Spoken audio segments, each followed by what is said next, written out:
Hi officers எல்லாருக்கும் வணக்கம். எல்லாரும் எப்படி இருக்கீங்க? நல்லா இருக்கீங்களா?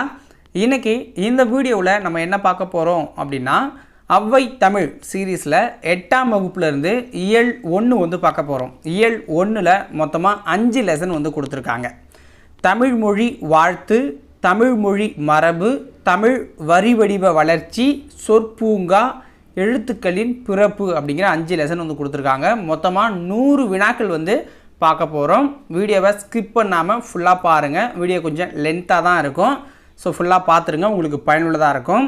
இதுக்கு முன்னாடி நம்ம 6ஆம் வகுப்பு மற்றும் 7ஆம் வகுப்பு வந்து முழுவதுமாக கொடுத்துருக்கோம். அதையும் நீங்கள் இன்னும் பார்க்கலன்னா டிஸ்கிரிப்ஷனில் அந்த ப்ளேலிஸ்ட்டோட லிங்க் வந்து நான் கொடுக்குறேன். தேவைப்படுறவங்க அதை கிளிக் பண்ணி பார்த்துக்கோங்க. மறக்காமல் வீடியோவுக்கு லைக் பண்ணுங்கள். சேனலை சப்ஸ்கிரைப் பண்ணாமல் இருந்தால் சப்ஸ்கிரைப் பண்ணிவிட்டு பக்கத்தில் இருக்க அந்த பெல் ஐக்கான ஒரு கிளிக் பண்ணிக்கோங்க. ஓகேவா? அப்போ தான் நம்ம போடுற வீடியோலாம் டக்கு டக்குன்னு உங்களுக்கு வந்துக்கிட்டே இருக்கும். ஸோ வாங்க வீடியோக்குள்ளே போகலாம். ஸோ ஃபஸ்ட்டு லெசன் வந்து பார்த்தீங்க அப்படின்னா தமிழ் மொழி வாழ்த்து அப்படிங்கிறது தான். ஸோ இதோட செய்யுளை பார்த்துட்டு நம்ம வினாக்களுக்குள்ளே போயிடலாம். வாழ்க நிரந்தரம், வாழ்க தமிழ்மொழி, வாழிய வாழியவே, வானமளந்தது அனைத்தும் அளந்திடு, வன்மொழி வாழியவே. ஓகேங்களா? அதாவது தமிழ்மொழி எக்காலத்துக்கும் நீ நல்லா நிலச்சி வாழு அப்படிங்கிறாங்க. ஆகாயத்தால் சூழப்பட்ட எல்லாத்தையும் நீ அறிஞ்சிருக்கிற, ஸோ அறிஞ்சி இருக்கிற அந்த தமிழ்மொழி நீ வாழணும் அப்படிங்கிறாங்க. 7 கடல் வாய்ப்பினும் தன் மனம் வீசி இசை கொண்டு வாழியவே அப்படிங்கிறாங்க. ஓகேங்களா? இந்த 7 கடல் அப்படின்னு சொல்லுவோம், 7 பெருங்கடல்கள். ஸோ இந்த 7 கடலால் சூழப்பட்ட இந்த நிலப்பகுதி இருக்குல்ல, அது தன் இலக்கிய மனத்தால் பரவ செய்த இந்த புகழ் கொண்ட தமிழ்மொழி வாழணும் அப்படிங்கிறாங்க. எங்கள் தமிழ்மொழி, எங்கள் தமிழ்மொழி என்றென்றும் வாழியவே, அதாவது எங்கள் மொழி வாழணும் அப்படிங்கிறாங்க. ஓகேங்களா?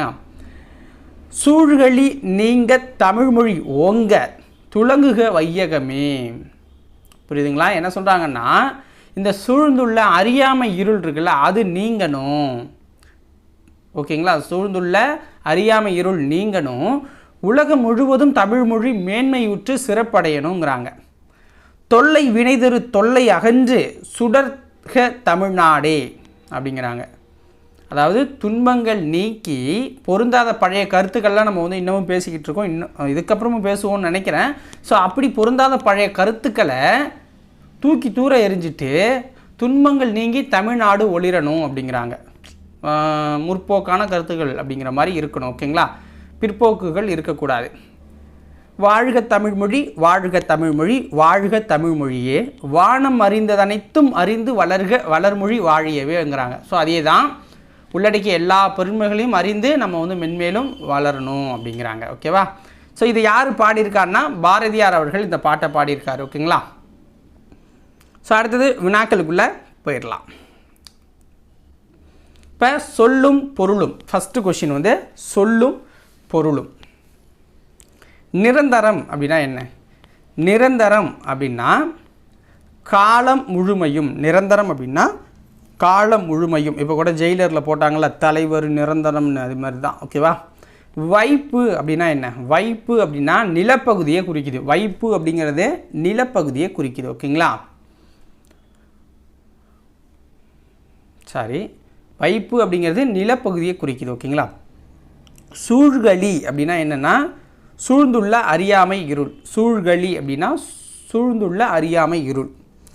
வன்மொழி அப்படின்னா வளமிக்க மொழி. வன்மொழி அப்படின்னா வளமிக்க மொழி. இசைனா புகழ். தொல்லைனா பழமைன்னு சொல்லுவாங்கள்ல, துன்பம்னு சொல்லலாம். தொல்லை அப்படிங்கிறத பழமை அல்லது துன்பம் அப்படிங்கிறது அதோட பொருளாக இருக்குது. அடுத்தது, கீழ்கண்டவற்றுள் பாரதியாரோடு தொடர்புடையது எது? கீழ்கண்டவற்றுள் பாரதியாரோடு தொடர்புடையது எது?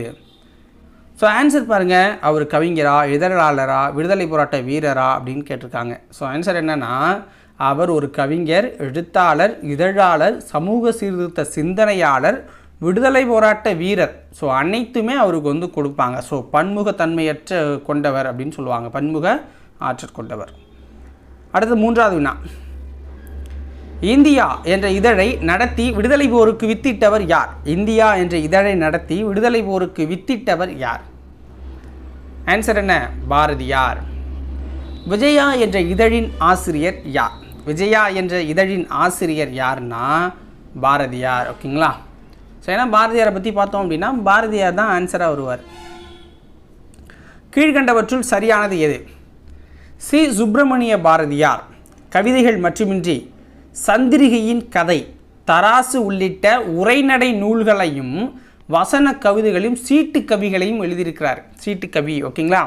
அதை நோட் பண்ணிக்கோங்க, இதான் முக்கியம். இது ஒரு கொஸ்டினாக கேட்பாங்க. சந்திரிகையின் கதை, தராசு உள்ளிட்ட நூல்களை எழுதியிருக்காரு. சிந்துக்கு தந்தை செந்தமிழ் தேனி, புதிய அறம் பாட வந்த அறிஞன், மரம் பாட வந்த மறவன் என்றெல்லாம் புகழப்படுவர் தான் பாரதியார். புரியுதுங்களா? சிந்துக்கு தந்தை செந்தமிழ் தேனி, புதிய அறம் பாட வந்த அறிஞன், மரம் பாட வந்த மறவன் என்றெல்லாம் புகழப்படுபவர் யாருன்னா பாரதியார். இப்படிலாம் புகழ்ந்தவர் யாருன்னா பாரதிதாசன். ஸோ இந்த பேர்கள்லாம் சொல்லி பாரதியாரை புகழ்ந்தவர் யாருன்னா பாரதிதாசன். ஓகேவா? இப்போ நம்ம படித்தோம்ல வாழ்க நிரந்தரம்னு, ஸோ அந்த பாட்டை வந்து யார், அந்த பாட்டு அப்படிங்கிறது பாரதியார் கவிதைகள் என்னும் தொகுப்பில் தமிழ்மொழி வாழ்த்து என்னும் தலைப்பில் இடம்பெற்றிருக்கு. பாரதியார் கவிதைகள் அப்படிங்கிற தொகுப்பில் அது இடம்பெற்றிருக்கு. ஓகேவா? ஸோ அப்போ வந்து பார்த்தீங்க அப்படின்னா அனைத்து கூற்றும் சரி, அனைத்து கூற்றும் சரியாக இருக்கு. சிந்துக்கு தந்தை என்று பாரதியாரை புகழ்ந்தவர் யார்? சிந்துக்கு தந்தை என்று பாரதியாரை புகழ்ந்தவர் யார்? பாரதிதாசன். இப்போ தான் பார்த்தோம், ஓகேங்களா? பாரதிதாசன். செந்தமிழ் தேனி, புதிய அறம் பாட வந்த அறிஞன், மரம் பாட வந்த மறவன் என்றெல்லாம் புகழ்ந்து கூறியவர் யார்? செந்தமிழ் தேனி, புதிய அறம் பாட வந்த அறிஞன், மரம் பாட வந்த மறவன் என்றெல்லாம் புகழ்ந்து கூறியவர் யார்னா பாரதிதாசன். பாரதிதாசன்.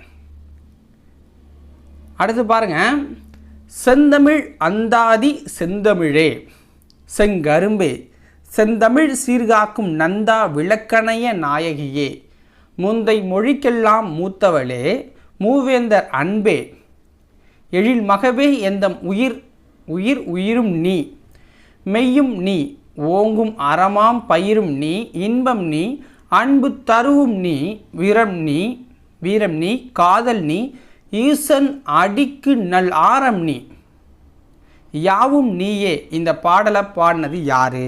இந்த பாடலை பாடினது யார்? இப்படி தொடங்குற ஒரு பாடலை பாடினது யாருன்னா து. அரங்கன் அப்படிங்கிறவர் பாடியிருக்காரு. து. அரங்கன் அப்படிங்கிறவர் பாடியிருக்காரு. மக்கள் வாழும் நிலப்பகுதியை குறிக்கும் சொல் என்ன? மக்கள் வாழும் நிலப்பகுதியை குறிக்கும் சொல் வைப்பு. மக்கள் வாழும் நிலப்பகுதியை குறிக்கும் சொல் வைப்பு அப்படிங்கிறது தான், வைப்பு. ஓகேங்களா? ஸோ அடுத்தது என்ன கொடுத்துருக்காங்க அப்படின்னு பார்க்கணும். என்றென்றும் என்னும் சொல்லை பிரித்து எழுத கிடைப்பது என்ன? என்றென்றும் என்னும் சொல்லை பிரித்து எழுத கிடைப்பது என்று கூட்டல் என்றும், என்று கூட்டல் என்றும். வானம் அளந்தது என்னும் சொல்லை பிரித்து எழுத கிடைப்பது என்ன? வானம் அளந்தது என்னும் சொல்லை பிரித்து எழுதணும்னா வானம் கூட்டல் அளந்தது, வானம் கூட்டல் அளந்தது. அறிந்தது கூட்டல் அனைத்தும் என்பதனை சேர்த்து எழுத கிடைக்கும் சொல் என்ன?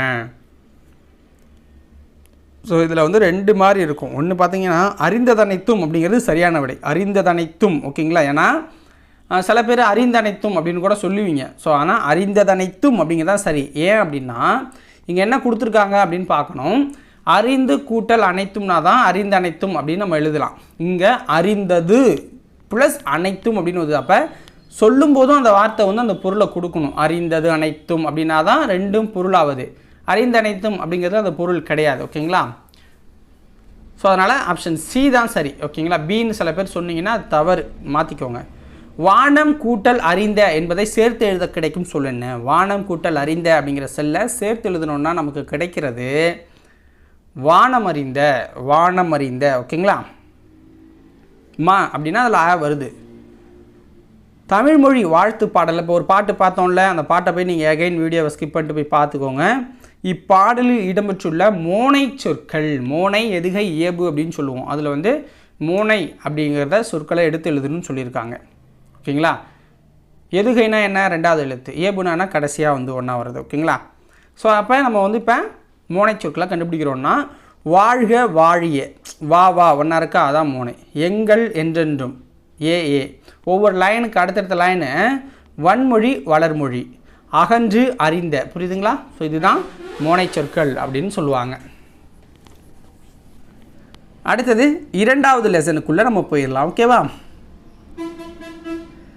நிலம் தீ நீர் வளி விசும்போடு ஐந்தும் கலந்த மயக்கம் உலகம் ஆதலின் இருதினை ஐம்பால் இயல்நெறி வழாமை திரிவு இல் சொல்லொடு தழால் வேண்டும் அப்படிங்கிறாங்க. என்ன சொல்கிறாங்கன்னா, இந்த உலகம் அப்படிங்கிறது உங்களுக்கு நீர் நிலம் நெருப்பு காற்று வானம் அந்த 5ஆல் தான் ஆச்சு இந்த உலகம். ஸோ இந்த தோன்றிய பொருள்கள் அனைத்துமே இந்த 5 பூதங்கள், இந்த 5 சொன்னல இப்போ நிலம் நீர்னா, ஸோ இந்த 5ஆல் தான் உருவாச்சு. உலக பொருள்களை 2 திணைகளாக பிரிச்சிருக்காங்க, 5 பால்களாக பாகுபடுத்தி சொல்கிறது தான் ஒரு தமிழ் மரபு அப்படின்னு சொல்கிறாங்க. ஓகேங்களா. அடுத்தது மரபு நிலை திரிதல் செய்யுட்கில்லை மரபு வழிபட்ட சொல்லின் ஆன அப்படிங்கிறாங்க. இப்போ திணை அந்த பால் வேறுபாடு அறிந்து இந்த பொருள்களை நம் முன்னோர் கூறிய சொற்களை சொல்ல வேணும் அப்படிங்கிறாங்க. நம் முன்னோர்கள் சொல்லியிருப்பாங்க. ஓகேங்களா. இந்த மரபு அப்படின்னு ஒன்று இருக்குல்ல, ஸோ இப்போ திணை பால் வேறுபாடு அறிந்து இந்த உலகத்தில் இருக்க பொருளெல்லாம் நம் முன்னோர்கள் ஒரு பேரால் அழைக்கிறாங்கன்னு வச்சுக்கோங்களேன். அந்த மரபு இருக்குல்ல, அந்த சொற்களை தான் செய்யுள்ளையும் பயன்படுத்தணும். ஏன்னா முன்னோர்கள் சொன்ன அந்த சொற்களை நம்ம பயன்படுத்தினா தான் நமக்கு விளங்கும் அப்படிங்கிறது ஒரு பொருள். ஓகேங்களா.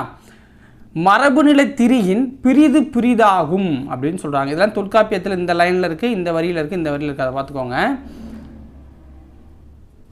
ஸோ மரபுநிலை திரியின் பிரிதாகும்னா தமிழ்மொழி சொற்களை வழங்குவதில் நம் முன்னோர்கள் பயன்படுத்திய அந்த சொற்களை நம்ம மரபு மீறி நம்ம பயன்படுத்துகிறோம்னா அந்த பொருள் மாறி போகும், அந்த பொருளோட சொல் மாறி போயிடும் அப்படின்னு சொல்கிறாங்க. ஓகேங்களா. ஸோ இதை தொல்காப்பியர் எழுதியிருக்கிறாரு அப்படிங்கிறத உங்களுக்கு தெரியும். ஏன்னா தொல்காப்பியத்தோட ஆசிரியர் தொல்காப்பியர் தான். ஸோ இப்போ நம்ம கொஷினுக்குள்ளே நம்ம போயிடலாம். ஓகேவா. டைரெக்டாக என்ன அப்படின்னா பொறுத்துக்க. ஃபஸ்ட்டு கொஷின் பாருங்கள். விசும்பு அப்படின்னா என்ன? விசும்பு அப்படின்னா வானம், விசும்பு அப்படின்னா வானத்தை குறிக்கும். மரபு அப்படின்னா உங்களுக்கு வழக்கம் அப்படின்னு சொல்லப்படுது. மயக்கம் அப்படின்னா கலவை. திரிதல்னா மாறுபடுதல். அடுத்தது பொறுத்துக்க. 2வது கொஷினும் இருதிணை அப்படின்னா உயர்திணை அக்ரிணை. இருதிணைனா உயர்திணை அக்ரிணை. செய்யுள் அப்படின்னா பாட்டு. வழாமை அப்படின்னா தவறாமை. ஓகே. நீதி வழுவாமைன்னு சொல்லுவோம், அது மாதிரி நீதி வழுவாமை தவறாமல் இருக்கணும். தழால் அப்படின்னா என்ன அப்படின்னா தழுவுதல். தழுவுதல் பயன்படுத்துதல் அப்படின்னு சொல்கிறாங்க. கீழ்கண்டவற்றுள் ஐம்பால் எனப்படுவது எது? ஸோ ஐம்பால் எனப்படுவது எதுனா ஆண்பால், பெண்பால், பலர்பால், ஒன்றன்பால், பலவின்பால். ஓகேங்களா. அனைத்துமே ஐம்பாலில் அடங்கும். ஸோ ஆண்பால், பெண்பால், பலர்பால், ஒன்றன்பால், பலவின்பால், 5 பால். ஓகேங்களா. கீழ்கண்டவற்றுள் தவறானது எது? கீழே கொடுத்துருக்கிறதுல தவறானது எது?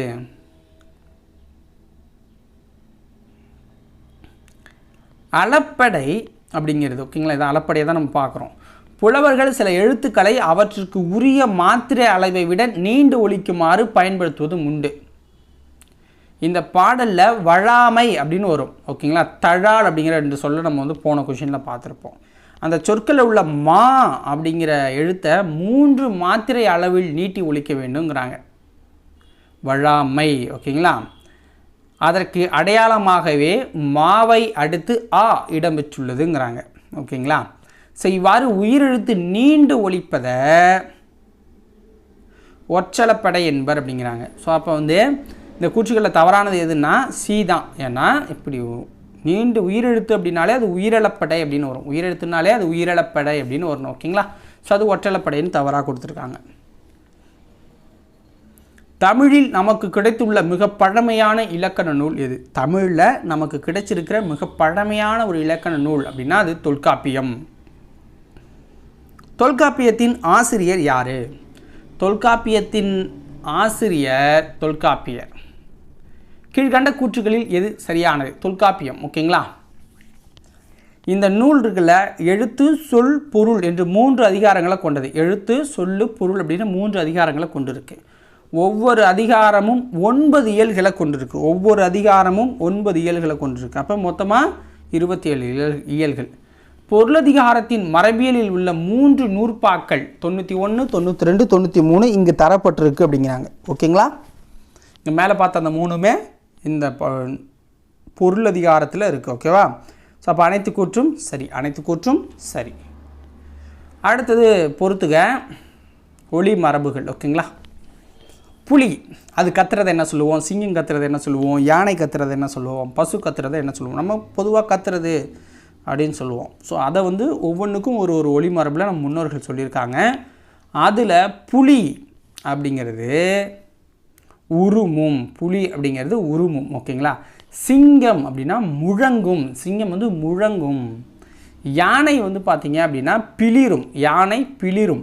பசு கதரும், பசு வந்து கதரும் அப்படின்னு சொல்கிறாங்க. ஓகேவா? புலியின் இளமை பெயர்களில் சரியானது எது, புலியோட இளமை பெயர்களில் சரியானது எது அப்படின்னு கேட்குறாங்க. ஸோ புலியோட இளமை பெயரில் சரியானது என்ன அப்படின்னு பார்த்தீங்கன்னா பரல். ஓகேங்களா? பரல் அப்படின்னு சொல்லுவாங்க, புலி பரல். ஓகேங்களா? கீழ்கண்டவற்றுள் சிங்கத்தின் இளமை பெயர்களில் சரியானது எது, கீழ்கண்டவற்றுள் சிங்கத்தின் இளமை பெயர்களில் சரியானது எது அப்படின்னு பார்த்தீங்கன்னா குருளை. சிங்கத்தின் இளமை பெயர் குருளை. கீழ்கண்டவற்றுள் யானையின் இளமை பெயர்களில் சரியானது எது, கீழ்கண்டவற்றுள் யானையின் இளமை பெயர்களில் சரியானது எது, கன்று. யானைக்கு கன்று அப்படின்னு சொல்லுவாங்க, நம்ம பசுவுக்கும் கன்றுன்னு தான் சொல்கிறோம். ஓகேங்களா? அதே மாதிரி ஆட்டுக்கு வந்து ஆட்டுக்குட்டி.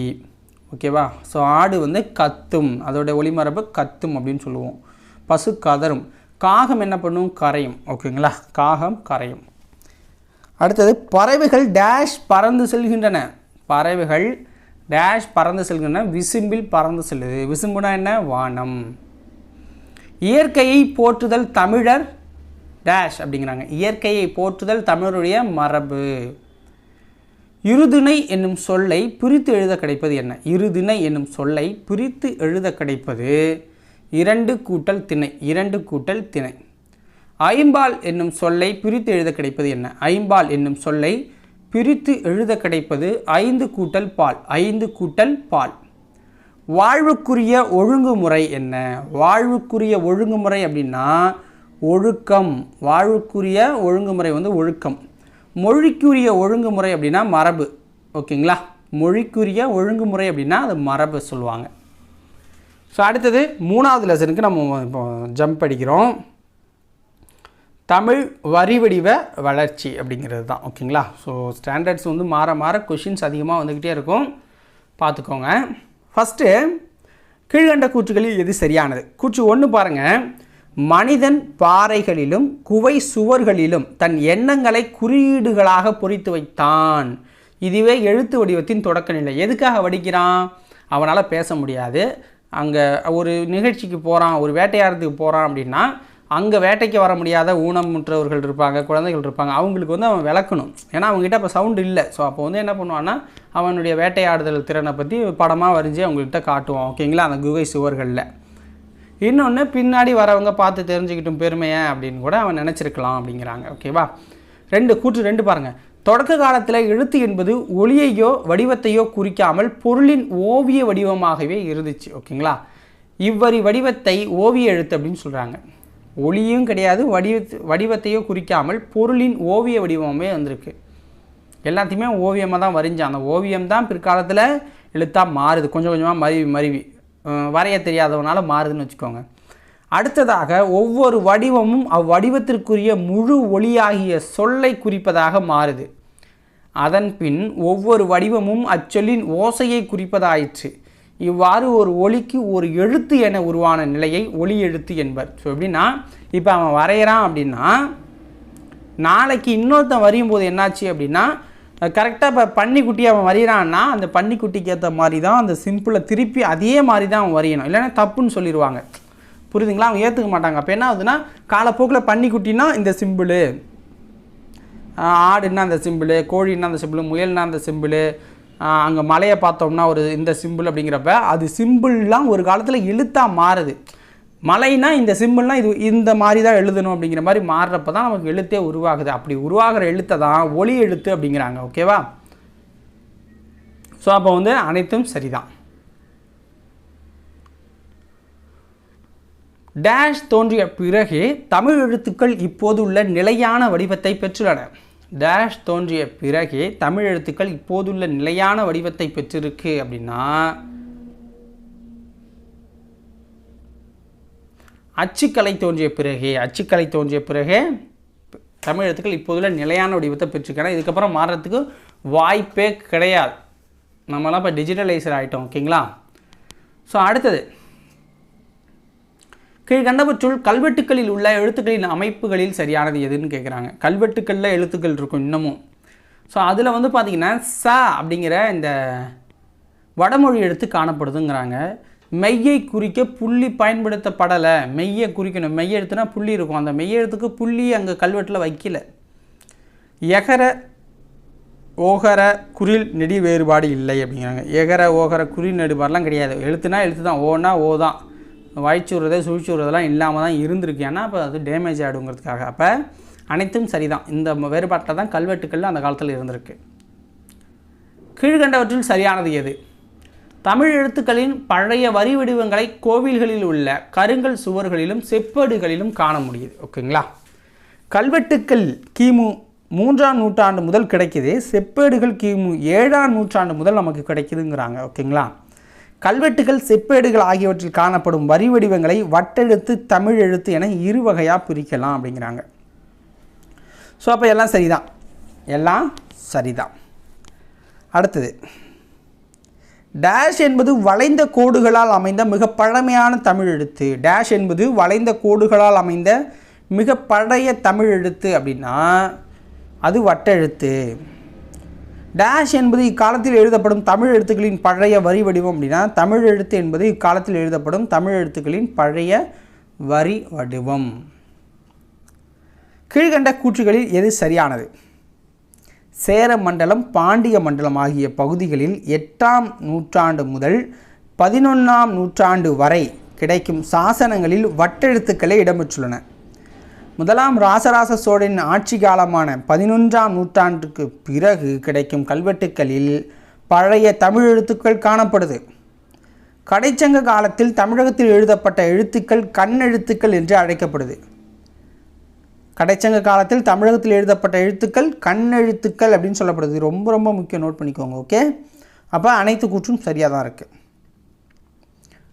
கண்ணெழுத்து படுத்த எண்ணு பல்பொதி என்னும் வரிகள் இடம்பெற்றுள்ள நூல் இது. கண்ணெழுத்து படுத்த எண்ணு பல்பொதி என்னும் வரிகள் இடம்பெற்றுள்ள நூல் இது. ஆன்சர் என்ன? சிலப்பதிகாரம். எழுத்துக்களில் மாற்றங்கள் ஏற்பட டேஷ் போன்றவை காரணங்களாக அமையுது. எழுத்துக்களில் மாற்றங்கள் ஏற்பட எது காரணமாக அமையுதுன்னா எழுதப்படும் பொருள்களின் தன்மை, அழகுணர்ச்சி அப்படிங்கிறாங்க. எழுதப்படும் பொருட்களின் தன்மைனா அது கல்வெட்டில் எழுதுகிறோமா இல்லை ஓலையில் எழுதுகிறோமாங்க அந்த பொருளை பொறுத்து மாறும். அழகுணர்ச்சிக்காகவும் மாறுது அப்படிங்கிறாங்க. ஸோ இரண்டும் சரி. தமிழ் எழுத்தும் வட்டெழுத்தும் கலந்து எழுதப்பட்டதற்கான சான்று எந்த கல்வெட்டில் இடம்பெற்றுள்ளது? தமிழ் எழுத்தும் வட்டெழுத்தும் கலந்து எழுதப்பட்டதற்கான சான்று எந்த கல்வெட்டில் இடம்பெற்றுள்ளது? அரச்சலூர் கல்வெட்டில் இடம்பெற்றிருக்கு. கீழ்கண்டவற்றுள் சரியானது எது? பழங்காலத்தில் கற்பாறை, சிப்பேடு, ஓலை போன்றவற்றில் எழுதினாங்க. அந்தந்த பொருட்களின் தன்மைக்கு ஏற்ப எழுத்துக்களின் வடிவம் மாறும். ஓகேங்களா? பாறைகளில் செதுக்கும் போது வளைகோடுகளை பயன்படுத்த முடியாது. வளைச்சி நம்ம இப்போ எழுதுகிற மாதிரி எழுத முடியாது. அப்போனால என்ன பண்ணுவாங்கன்னா நேர்கோடாக தான் பயன்படுத்துவாங்க. ஓலைகளில் நேர்கோடுகளையும் புள்ளிகளையும் எழுதுவது கடினம். ஓலைகளில் நேர்கோடும் புள்ளிகளை எழுத முடியாது, ஏன்னா அது கிழிச்சிட்டு போயிடும். அதனால் என்ன பண்ணுவாங்கன்னா வளைகோடுகளை பயன்படுத்துவாங்க. சில எழுத்துக்களை அழகுபடுத்துவதற்காக அவற்றின் மேற்பகுதியில் குறுக்கு கோடு இடப்பட்டது. பின்னர் அவையே நிலையான வடிவங்களாக அமைஞ்சு போச்சுங்கிறாங்க. அப்போ அனைத்து கூற்றும் சரிதான். ஓகேவா? கீழ்கண்டவற்றுள் எது சரியானதுன்னு கேட்குறாங்க. எதில்? புள்ளிகளும் எழுத்துக்களும் அப்படிங்கிறதுல. எகர ஓகர குறில் எழுத்துக்களை குறிக்க எழுத்துக்களின் மேல் புள்ளி வைக்கும் வழக்கம் தொல்காப்பியர் கால முதல் இருந்து வந்துள்ளதுங்கிறாங்க. அகர வரிசை உயிர்மேற்குறில் எழுத்துக்களை அடுத்து பக்க புள்ளி இடப்பட்டால் அவை நெடிலாக கருதப்படும். புரியுதுங்களா? ஐகார எழுத்துக்களை குறிப்பிட எழுத்துக்களின் முன் இரட்டை புள்ளி இட்டனர் அப்படிங்கிறாங்க. ஐகார எழுத்துக்குன்னா இந்த பாருங்க கைக்கு முன்னாடி இந்த அதுக்கு முன்னாடி கா அப்படிங்கிறது 2 புள்ளி வச்சுருவாங்க. ஓகேவா? ஸோ இது மாதிரி 2 புள்ளி 1 புள்ளி வச்சு அதை வந்து மேனேஜ் பண்ணிட்டு தான். அந்த கா வாங்குறதுக்கு பதிலாக கால் வாங்குறதுக்கு பதிலாக 1 புள்ளி வச்சா கால் வாங்கினதா அர்த்தம். அந்த கை போடுறதுக்கு பதிலாக 2 புள்ளி வச்சா அந்த அர்த்தம் அப்படிங்கிறாங்க. ஐகாரம் அப்படின்னு சொல்கிறாங்க.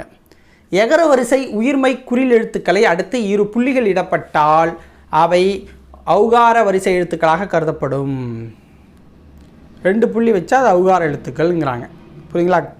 கே கவ்வா மாறுது 2 புள்ளி வச்சா, தேக்கு 2 புள்ளி வச்சா தெவ்வா மாறுது. புரியுதுங்களா? ஸோ அது காலத்தில் ஓவியமாக இருந்த எழுத்துக்கள் தான் இப்படி மாறி கொஞ்சம் கொஞ்சமாக வந்து நம்ம இப்போ யூஸ் பண்ணிகிட்டு இருக்கோம். மகர எழுத்தை குறிப்பிட பகர எழுத்தின் உள்ளே இப் அப்படிங்கிறத இட்டாங்க. குற்றிய லுகர குற்றிய லிகர எழுத்துக்களை குறிக்க அவற்றின் மேலேயும் புள்ளி வைக்கிறாங்க. அப்போ கூற்றுகள் எது சரியே? அனைத்தும் சரியானது தான். கீழ்கண்டவற்றுள் எது தவறானது? உருவ மாற்றம். இப்போ வந்து உருவ மாற்றத்தை நம்ம பார்க்குறோம். நெடிலை குறிக்க ஒற்றை புள்ளிக்கு பதிலாக இக்காலத்தில் துணைக்கால் பயன்படுத்தப்படுது. இந்த துணைக்கால்னு சொல்லுவோம்ல, இதை வந்து பயன்படுத்துகிறோம். ஐகார உயிர்மையை குறிக்க எழுத்துக்கு முன் இருந்த இரட்டை புள்ளிக்கு பதிலாக இக்காலத்தில் இணைக்கொம்பு போடுறோம். ஓகேங்களா? அது டைப் பண்ண முடியல, தான் சிக்கல். இணைக்கொம்பு போடுறோம் இப்படி. ஓகேங்களா? இணைக்கொம்பு போடுறோம். ஔகார உயிர்மையை குறிக்க எழுத்துக்கு பின் இருந்த இரட்டை புள்ளிக்கு பதிலாக இக்காலத்தில் கொம்பு கால் போடுறோம். இப்படி போடுறோம்ல. ஓகேங்களா? பயன்படுத்துகிறோம். குற்றிய லுகர லிகர எழுத்துக்களின் மேல் புள்ளியிடும் வழக்கம் இக்காலத்தில் வழக்கொழிந்து விட்டது. இந்த காலத்தில் இல்லை அப்படிங்கிறாங்க.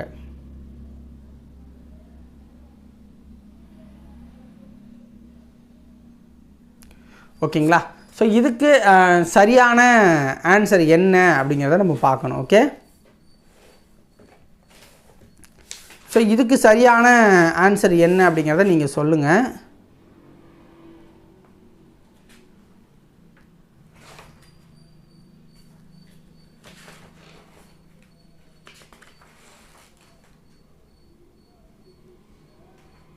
ஸோ இதில் வந்து பார்த்திங்கன்னா எல்லாமே சரியாக தான் கொடுத்துருக்கோம். ஓகேங்களா? ஸோ ஆன்சர் என்ன அப்படின்னு பார்த்தீங்கன்னா,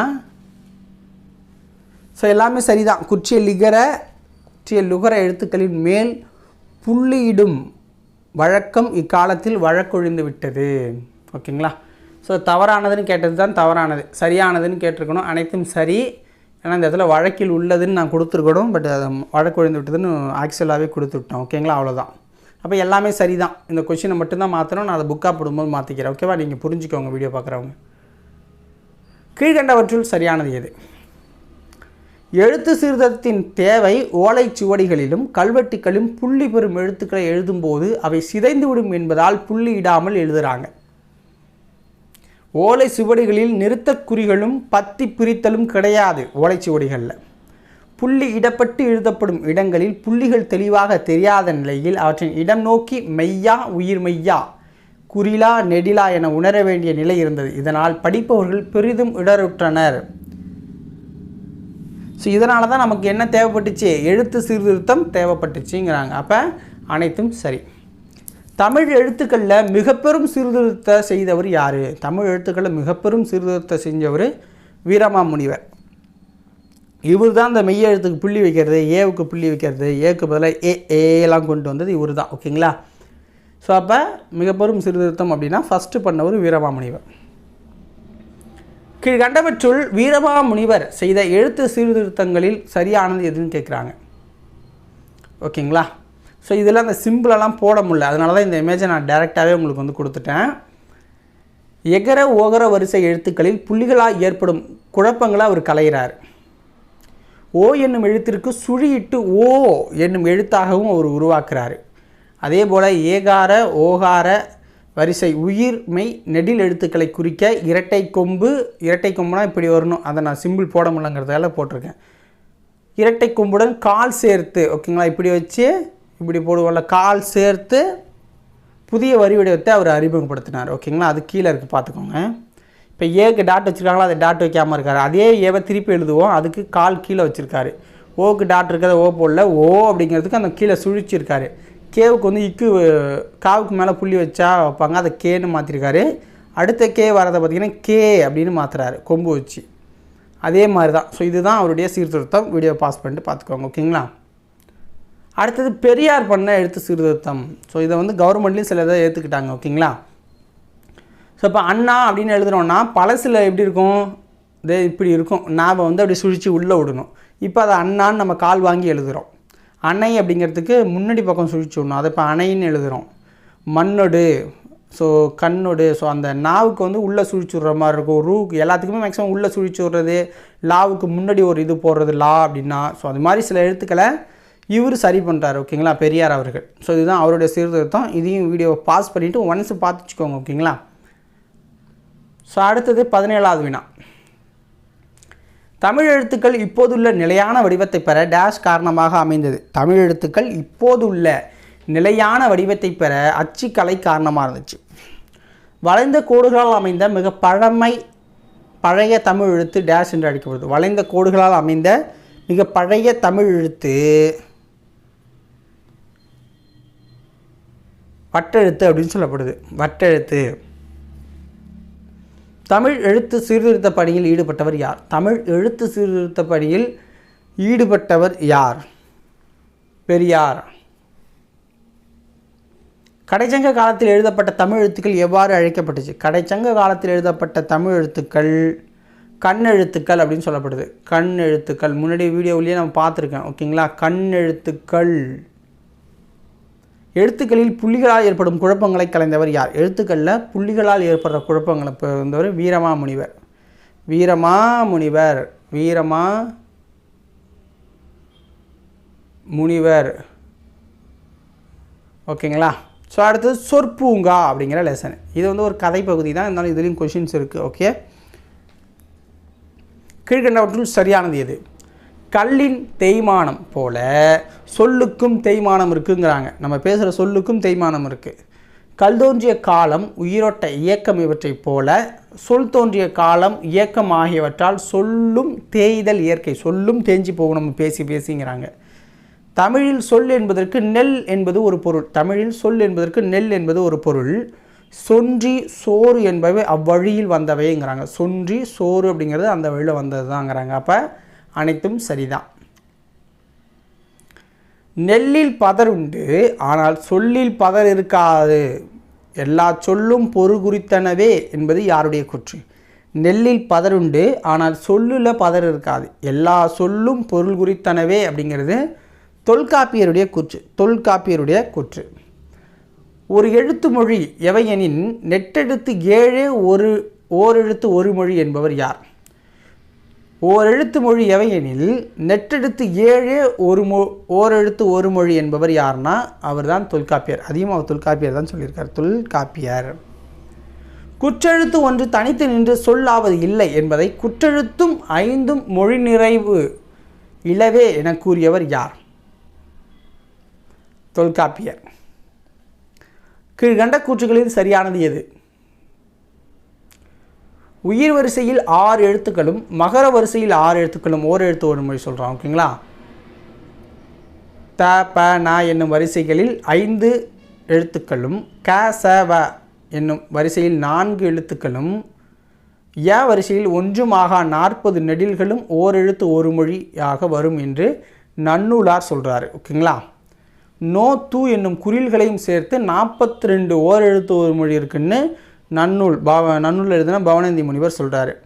அதில் பார்த்தீங்கன்னா உயிரெழுத்தில் வந்து அ இ உ ஏ ஐ ஓ இருக்குது. மகர வரிசையில் மா மீ மூ மே மை மோ இருக்குது. தகர வரிசை அப்படின்னா தா தி து தே தை. பகர வரிசையில் பா பூ பே பை போ. நகர வரிசையில் நா நீ நே நை நோ. ககர வரிசையில் கா கு கை கோ. சகர வரிசையில் சா சி சே சோ. வகர வரிசையில் வா வி வை வௌ.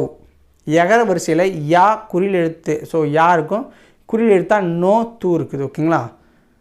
ஸோ அனைத்தும் சரியானது. மொத்தம் 42 எழுத்து நன்னூல் சொன்னது. ஸோ இப்போ பார்த்தீங்க அப்படின்னா நன்னூலார் அந்த பவனந்தி முனிவர் சொன்ன எழுத்துக்களும் இல்லாத எழுத்துக்களும் இருக்குது, சொல்லாத எழுத்துக்களும் இப்போ ஓரெழுத்து ஒரு மொழியாக இருக்குது. அவர் சொன்னதும் சிலது ஏற்றுக்கப்படாமல் இருக்குது. ஓகேங்களா. ஆமா என்று அழைக்கப்படுவது எது? ஆமா என்று அழைக்கப்படுவது காட்டுப்பசு. ஓகேங்களா. காட்டுப்பசு தான் ஆமா அப்படின்னு அழைக்கப்படுது. கீழ்கண்டவற்றுள் சரியான வினை எது? நாட்டில் பெருமக்கள் பெரிதும் கூடுவாவை மாநாடு.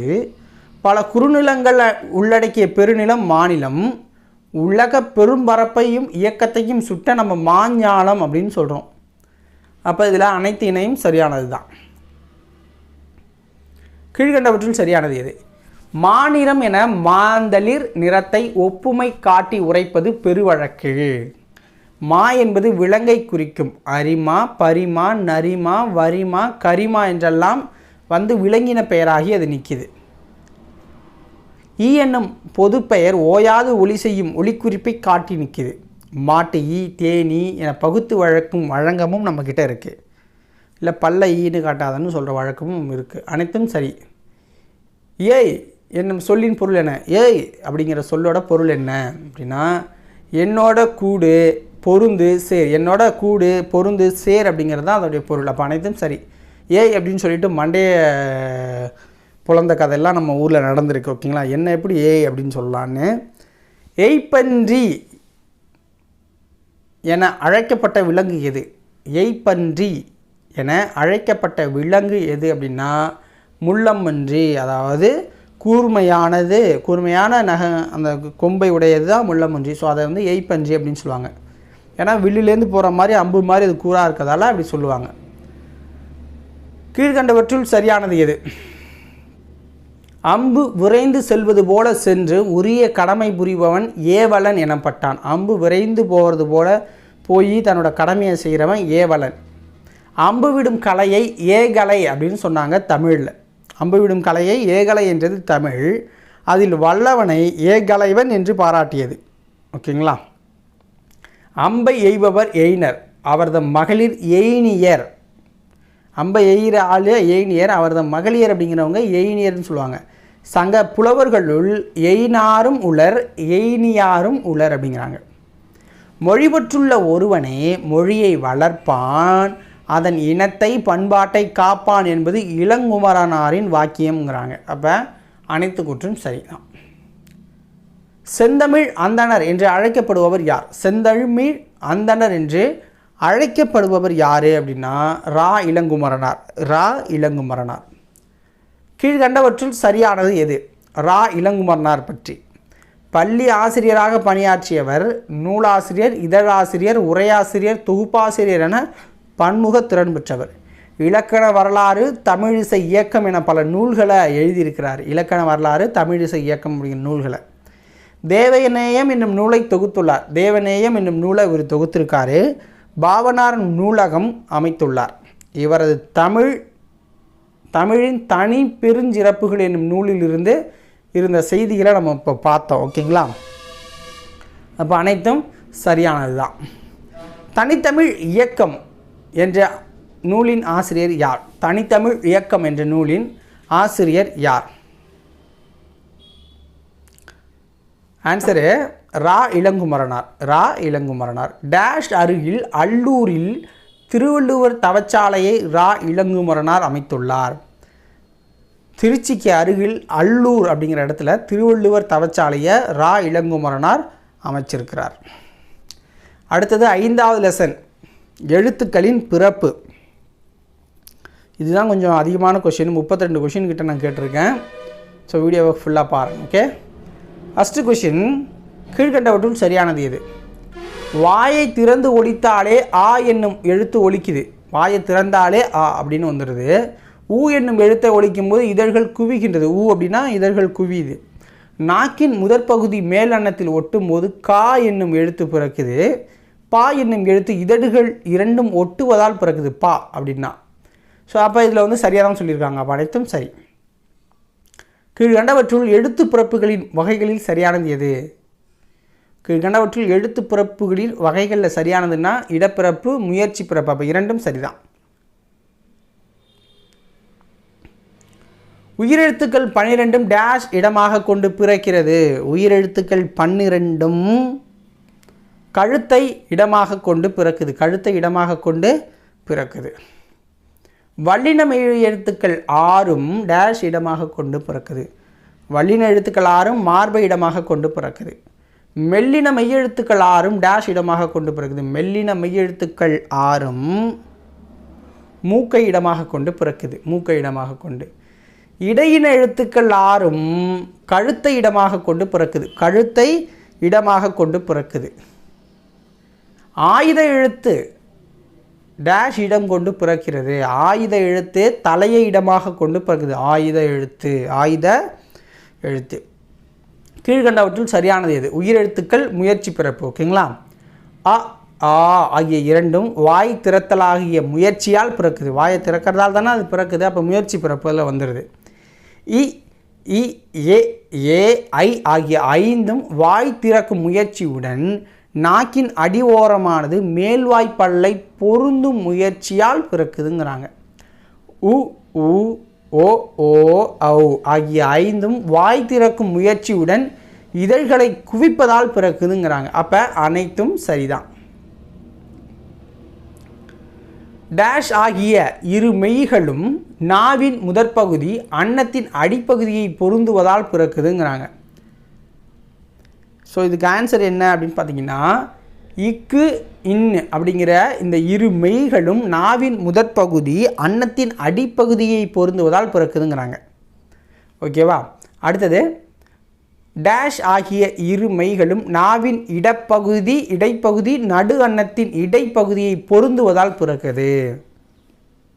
ஆன்சர் என்ன? இச்சு இன்னு இடைப்பகுதியில் அது பொருந்துறதால. ஓகேங்களா? டேஷ் ஆகிய இரு மெய்களும் நாவின் நுனி அன்னத்தின் நுனியை பொருந்துவதால் பிறக்குதுங்கிறாங்க. இட்டு இன்னு நாவோட நுனி அன்னத்தின் நுனியை பொருந்துவதால் பிறக்கிறது. இட்டு இன்னு. டேஷ் ஆகிய இரு மெய்களும் மேல்வாய்ப்பல்லின் அடியை நாக்கின் நுனி பொருந்துவதால் பிறக்குது. இத்து இன்னு. ஓகேங்களா? டேஷ் ஆகிய இரு மெய்களும் மேல் இதழும் கீழ் இதழும் பொருந்துவதால் பிறக்கிறது. இப்பு இம்மு. ஓகேங்களா? மேல் இதழும் கீழ் இதழும் பொருந்துவதால் பிறக்குது. டேஷ் நாக்கின் அடிப்பகுதி மேல்வாயின் அடிப்பகுதியை பொருந்துவதால் பிறக்குது. ஓகேங்களா? அப்படிங்கிறது மேல்வாயின் அடிப்பகுதியை பொருந்துவதால் பிறக்குது. டேஷ் ஆகிய இரு மெய்களும் மேல்வாயை நாக்கின் நுனி வருடுவதால் பிறக்குதுங்கிறாங்க. ஆன்சர் என்ன? இழு அப்படியே லைட்டாக வருடுதா அதனால். டேஷ் மேல்வாய்ப்பல்லின் அடியை நாக்கின் ஓரங்கள் தடித்து நெருங்குவதால் பிறக்குதுங்கிறாங்க. ஆன்சர் என்ன? இல். ஓகேங்களா? இல் மேல்வாய்ப்பல்லின் அடியை நாக்கின் ஓரங்கள் தடித்து நெருங்குவதால் பிறக்குதுங்கிறாங்க. கீழ்கண்ட கூற்றுகளில் எது சரியானது? இது மேல்வாயை நாக்கின் ஓரங்கள் தடித்து தடவுவதால் பிறக்குது. இவ்வு அப்படிங்கிறது மேல்வாய்ப்பல்லை கீழ் உதடு பொருந்துவதால் பிறக்குதுங்கிறாங்க. அப்படிங்கிறது. இன்னு ஆகிய இரு மெய்களும் மேல்வாயை நாக்கின் நுனி மிகவும் பொருந்துவதால் பிறக்குதுங்கிறாங்க. இன்னு அப்படிங்கிறது. ஆயுத எழுத்து வாயை திறந்து ஒலிக்கும் முயற்சியால் பிறக்குது. பிற சார்பெழுத்துக்கள் யாவும் தத்தம் முதல் எழுத்துக்கள் தோன்றும் இடங்களிலே அவை பிறப்பதற்கு உரிய முயற்சிகளை கொண்டு தாமும் பிறக்கின்றன அப்படிங்கிறாங்க. ஓகேவா? ஸோ அப்போ அனைத்து கூற்றும் சரிதான். இதழ்களை குவிப்பதால் பிறக்கும் எழுத்துக்கள் என்ன? இதழ்களை குவிப்பதால் பிறக்கும் எழுத்துக்கள் ஆயுத எழுத்து பிறக்கும் இடம் தலை. ஆயுத எழுத்து பிறக்கும் இடம் தலை. வல்லின எழுத்துக்கள் பிறக்கும் இடம் என்ன? வல்லின எழுத்துக்கள் பிறக்கும் இடம் மார்பு. நாவின் நுனி அன்னத்தின் நுனியை பொருந்துவதால் பிறக்கும் எழுத்துக்கள் என்ன? நாவின் நுனி அன்னத்தின் நுனியை பொருந்துவதால் பிறக்கும் எழுத்துக்கள் இட்டு இன்னு. கீழ் இதழும் மேல்வாய் பல்லும் இணைவதால் பிறக்கும் எழுத்து என்ன? கீழ் இதழும் மேல்வாய் பல்லும் இணைவதால் பிறக்கும் எழுத்து இவ்வு. பொறுத்துக. இக்கு இன்னு, இச்சு இன்னு, இட்டு இன்னு, இதெல்லாம் எங்கெங்கே எதனால் பிறக்குது அப்படிங்கிறத பார்க்க போகிறோம். ஃபஸ்ட்டு பாருங்கள். இக்கு இன்னு நாவின் முதல் அன்னத்தின் அடியை டச் பண்ணுறதால. இச்சும் இன்னும் நாவின் இடை அன்னத்தின் அடியை டச் பண்ணுறதால. இட்டு இன்னு நாவின் நுனி அன்னத்தின் நுனியை டச் பண்ணுறதால. இன்னு இது நாவின் நுனி மேல்வாய் பல்லின் அடியை தொடுறதால. ஓகேவா? ஸோ அடுத்தது அகர வரிசைப்படுத்துக அப்படின்னு கொடுத்துருக்காங்க. ஸோ ஆல்ரெடி ஒன்று கொடுத்துட்டாங்க அவங்களே. எழுத்து, ஒளி வடிவம், அழகுணர்ச்சி, 7 கடல், 2 அல்ல, ஊழி, உரைநடை, ஔகாரம், ஓலைச்சுவடிகள், ஆரம்னி, ஈசன், ஐயம் அப்படின்னு. அதை நம்ம அகரவரிசைப்படுத்தணும்னா அழகுணர்ச்சி, ஆரம்னி, 2 அல்ல, ஈசன், உரைநடை, ஊழி, எழுத்து, 7 கடல், ஐயம், ஒளி வடிவம், ஓலைச்சுவடி, ஔகாரம் அப்படின்னு முடியும். ஓகேங்களா? அடுத்தது அறிந்து பயன்படுத்துவோம் அப்படின்னு கொடுத்துருக்காங்க. உள்ளே ஆல்ரெடி பார்த்துருப்போம் ஒலி மரபு. ஸோ இன்னும் கூடுதலாக கீழே கொடுத்துருந்தாங்க, அதை கொடுத்துருக்கேன். மரபு தொடர்கள் தமிழ் மொழிக்கென சில சொல் மரபுகள் உள்ளன. அவை பழங்காலம் முதலே பின்பற்றப்படுது. ஓகேங்களா? அதை பார்க்கவோமா? ஒலி மரபை. ஆந்தை அலரும், காகம் கரையும், சேவல் கூவும், குயில் கூவும், சேவல் கூவும், குயில் கூவும், கோழி கொக்கரிக்கும், புறா குணுகும், மயில் அகவும், கிளி பேசும், கூகை குழரும். அடுத்தது தொகை மரபு வந்து பார்க்க போகிறோம். ஆனிரை, மக்கள் கூட்டம், ஆட்டு மந்தை, சோறு உண், தண்ணீர் குடி, முறுக்கு தின், பால் பருகு, சுவர் எழுப்பு, கூடை முடை, பூ கொய், இலை பறி, பானை வனை. ஸோ இதெல்லாம் பார்த்திங்கன்னா எக்ஸாம்பிள் கேட்டது. சோறு உண், தண்ணீர் குடி, முறுக்கு தின்னு அப்படிங்கிறதெல்லாம் எக்ஸாம்லேயே கேட்டிருக்காங்க. ஓகேங்களா? ஸோ அதனால் பார்த்துக்கோங்க. இப்போ கோழி, கோழி என்ன பண்ணும்? கொக்கரிக்கும். பால் வந்து பருகு, சோத்தை உண், பூவை வந்து கொய்யணும்.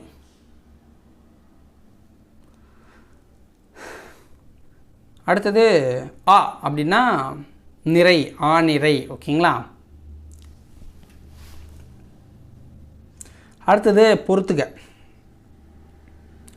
ஒளிபிறப்பியல் அப்படின்னா ஆர்டிகால்குலேட்டர் ஃபோனிட்டிக்ஸ் அப்படின்னு வரும். ஆர்டிகால்குலேட்டர் ஃபோனிட்டிக்ஸ் அப்படிங்கிறது தான் அதுக்கு சரியான விடை. ஓகேங்களா? உயிரொலி அப்படின்னா வவ்வல் அப்படின்னு சொல்லுவாங்க. உயிரொலின்னா வவ்வல். மெய்யொலி அப்படின்னா கன்சனன்ட். ஓகேங்களா? கன்சனன்ட் அப்படின்னு வரும். அகராதியல் அப்படின்னா லெக்சிகோகிராஃபி, லெக்சிகோகிராஃபி அப்படின்னு வரும். ஓகேங்களா? ஆப்ஷன் டி வந்து இதுக்கு சரியானது. ஆப்ஷன் டி வந்து ஆர்டிகுலேட்டரி ஃபோனிட்டிக்ஸ். ஓகேங்களா? ஆர்டிகுலேட்டரி ஒய் வரும் கடைசி அந்த இடத்துல. அடுத்தது பொறுத்துக்க தான். ஒளியன் அப்படின்னா ஃபோனமி அப்படின்னு சொல்லுவாங்க. ஓகேங்களா? ஃபோனாமி. மூக்கொலி, மூக்கொலி அப்படின்னா nozzle consonant sound, nozzle consonant sound. கல்வெட்டு அப்படின்னா எபிகிராஃபி. சித்திரை எழுத்துனா பிக்டோகிராஃப், சித்திரை எழுத்துனா பிக்டோகிராஃப். இதோட நமக்கு வந்து பார்த்திங்க அப்படின்னா ஃபஸ்ட் இயல், 8th ஃபஸ்ட் இயல் முடியுது.